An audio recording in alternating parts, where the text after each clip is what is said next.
En ce temps-là, Jésus était dans la Judée. Il avait délivré la femme possédée, rendu l'ouïe aux sourds et guéri les lépreux. Les prêtres les pillaient et parlaient bas entre eux. Comme ils s'en retournaient vers la ville bénie, Lazare, homme de bien, mourut à Béthanie. Marthe et Marie étaient ses sœurs. Marie, un jour, pour laver les pieds nus du Maître plein d'amour, avait été chercher son parfum le plus rare. Or, Jésus aimait Marthe et Marie et Lazare. Quelqu'un lui dit « Lazare est mort ». Le lendemain, comme le peuple était venu sur son chemin, il expliquait la loi, les livres, les symboles. Et comme Élie et Job parlaient par paraboles, il disait « Qui me suit, aux anges est pareil. Quand un homme a marché tout le jour au soleil, dans un chemin sans puits et sans hôtellerie, s'il ne croit pas, quand vient le soir, il pleure, il crie, il est là. Sur la terre il tombe haletant. S'il croit en moi, qu'il prie.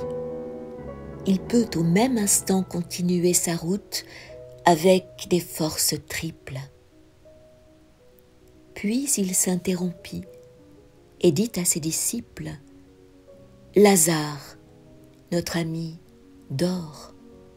Je vais l'éveiller. » Eux dirent « Nous irons, maître, où tu veux aller. » Or, de Jérusalem, où Salomon mit l'arche pour gagner Béthanie, il faut 3 jours de marche.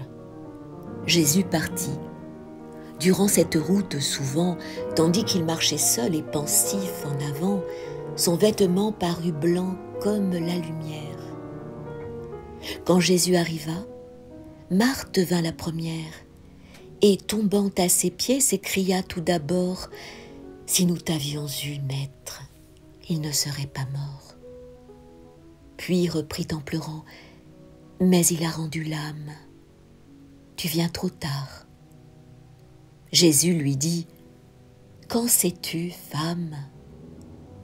Le moissonneur est seul maître de la moisson. » Marie était restée assise à la maison. Marthe lui cria « Viens, le maître te réclame. » Elle vint. Jésus dit « Pourquoi pleures-tu, femme ?» Et Marie à genoux lui dit « Toi seul es fort. Si nous t'avions eu, maître, il ne serait pas mort. » Jésus reprit « Je suis la lumière et la vie. Heureux celui qui voit ma trace et l'a suivie. Qui croit en moi vivra, fût-il mort et gisant. » Et Thomas, appelé Didyme, était présent. Et le Seigneur, dont Jean et Pierre suivaient l'ombre, dit aux Juifs accourus pour le voir en grand nombre « Où donc l'avez-vous mis ?» Ils répondirent « Vois !» Lui montrant de la main dans un champ près d'un bois, à côté d'un torrent qui dans les pierres coule, un sépulcre. Et Jésus pleura. Sur quoi la foule se prit à s'écrier « Voyez comme il l'aimait !» Lui qui chasse, dit-on, Satan et le soumet, eût-il, s'il était Dieu, comme on nous le rapporte, laissé mourir quelqu'un qu'il aimait de la sorte ? Or, Marthe conduisit au sépulcre Jésus. Il vint. On avait mis une pierre dessus. « Je crois en vous, dit Marthe, ainsi que Jean et Pierre, mais voilà 4 jours qu'il est sous cette pierre. » Et Jésus dit, « Tais-toi, femme, car c'est le lieu où tu vas, si tu crois voir la gloire de Dieu. » Puis il reprit, « Il faut que cette pierre tombe. » la pierre ôtée, on vit le dedans de la tombe. Jésus leva les yeux au ciel et marcha seul vers cette ombre où le mort gisait dans son linceul, pareil au sac d'argent qu'enfouit un avare, et se penchant, il dit à haute voix « Lazare !» Alors le mort sortit du sépulcre. Ses pieds, des bandes du linceul, étaient encore liés. Il se dressa debout le long de la muraille.